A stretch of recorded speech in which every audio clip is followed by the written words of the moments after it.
E aí galera do canal, tudo bem com vocês? Meu nome é Caluan e vamos para mais um episódio do Rascast Coração, o podcast do Cadê o Amor? Solta a vinheta.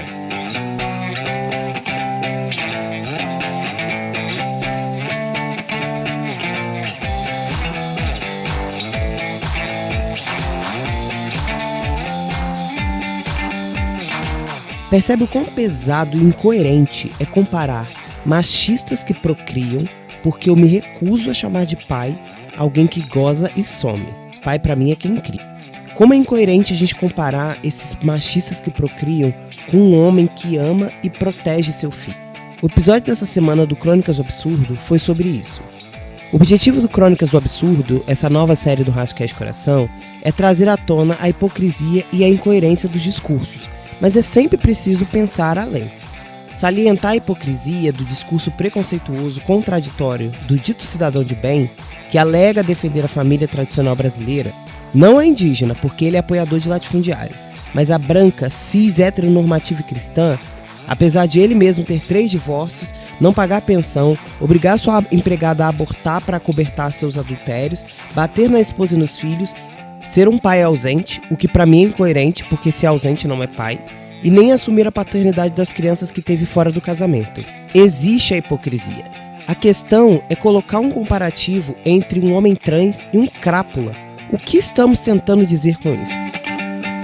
As estatísticas de mais de 5 milhões de crianças sem o nome do pai no registro e mais de 11 milhões de mães solos no Brasil não incomoda a classe tida como conservadora, que inclusive em 2015 excluiu essas pessoas do Estatuto da Família e agora querem cortar até a renda de parte dessas famílias que vivem da revenda de cosméticos, como a empresa que está fazendo a propaganda com Tami Miranda. Nossa defesa contra o preconceito é, entre aspas, tem coisas piores para se preocupar. Não é o tipo de mensagem que queremos passar. Além disso, e se o preconceito estivesse vindo de um pai cis exemplar? Seria válido se não houvesse essa estatística de abandono paternal tão grande? Se o Brasil fosse um exemplo de paternidade presente e ativa na vida das crianças, seria válido o preconceito? O caso do Tami na propaganda do Dia dos Pais é apenas mais um exemplo das vezes em que os preconceituosos se manifestam e nós nos defendemos apontando a hipocrisia, que existe. No entanto, o nosso argumento é sempre que há, entre aspas, coisas piores. Lembro de quando anunciaram um casal homoafetivo na 5ª temporada de Once Upon a Time, a série da ABC, que foi cancelada na 7ª temporada. Várias pessoas disseram que iam boicotar a série, preocupada com as crianças. Nossa defesa foi apontar a hipocrisia da preocupação com as crianças, numa série em que há traições, envenenamentos, assassinatos e gente arrancando o coração dos outros. Basicamente dizendo novamente, entre aspas, tem coisas piores do que um casal homoafetivo. Há 2 pontos que precisamos ficar atentos. Primeiro, existe sim a hipocrisia. Mas e se não houvesse? O preconceito seria aceito? Seria válido? O segundo ponto, e o mais problemático, é o nosso discurso do, novamente, entre aspas, podia ser pior. Voltando no exemplo de Once Upon a Time. Nosso comparativo foi, tem assassinos e ladrões na série, qual é o problema de um casal homo? Já no caso específico de um homem trans numa propaganda do Dia dos Pais, vi na internet comparativos com um assassino que matou a mãe de seu filho e jogou para os cachorros. E gente comentando, qual é, entre aspas, o problema de um pai trans? Ou até mesmo no ciclo familiar que se escuta, meu filho é gay, mas pelo menos é trabalhador e não usa drogas. Que tipo de mensagem queremos passar? Que tipo de mensagem é essa? Que ser LGBT é ruim, mas tem coisas piores? A gente precisa repensar essas falas, a gente precisa repensar esses discursos e esses comparativos. É um cenário similar quando matam uma criança negra na favela e a família vem falar, ele era estudioso, queria ser bailarina, como se fosse necessário justificar que a existência dela era válida e merecia continuar viva. Se você é um pai exemplar, ou se você é um babaca que abandona os seus filhos, qualquer um dos 2 cenários que criticou a propaganda com pai trans, você é apenas um preconceituoso, especialmente se você é um pai exemplar, que sabe que pai é quem ama. Tami não precisa validar seu gênero para vocês, muito menos sua paternidade. Ele é um homem, um pai, e o seu filho recebe amor, compreensão e proteção de seu pai. É tudo que importa. Crianças recebendo amor e proteção. Se você vê algum problema nisso, o problema é você. Desde o início de sua transição, Tami enfrenta preconceito e a deslegitimação de seu gênero, bem como a maioria das pessoas trans. A obsessão pelo pênis na nossa sociedade é responsável por tantas coisas violentas, cruéis e absurdas, dentre elas masculinidade frágil e cultura do estupro.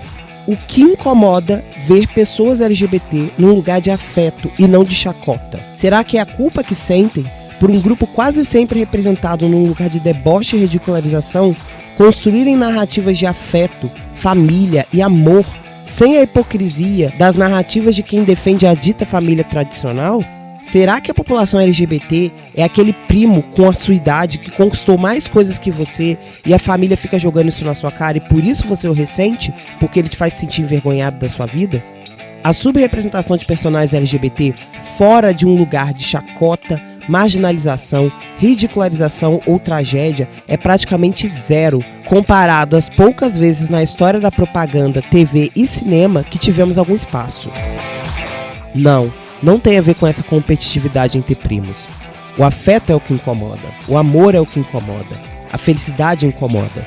A gente fazer xixi em banheiro público é o que incomoda.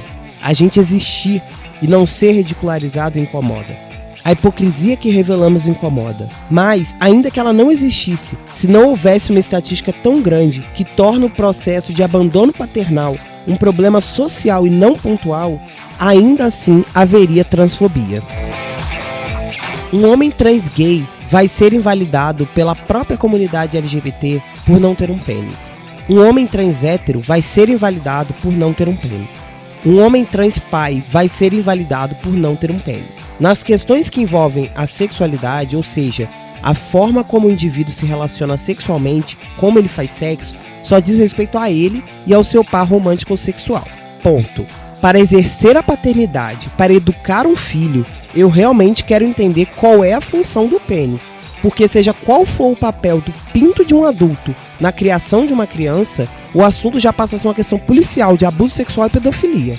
A obsessão fálica da nossa sociedade está sordidamente relacionada à cultura do estupro, que, dentre outras coisas, normaliza o comportamento sexual violento de homens cis, e que claramente os homens cis héteros consideram uma honra ao se sentirem afrontados ou até ofendidos quando existe a possibilidade de uma existência masculina que não é sinônimo de violência, de machismo, de masculinidade tóxica e, acima de tudo, que não é falocêntrica, isto é, não gira em torno do seu pinto.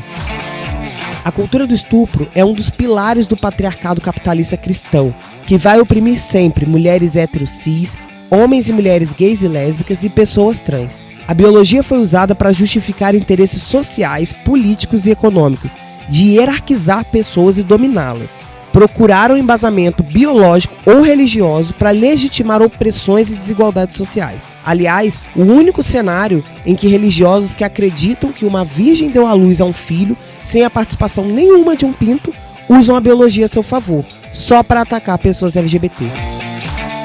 No meu livro, Não se nasce malévola, torna-se, eu falei um pouco mais sobre o funcionamento do patriarcado e da sociedade falocêntrica.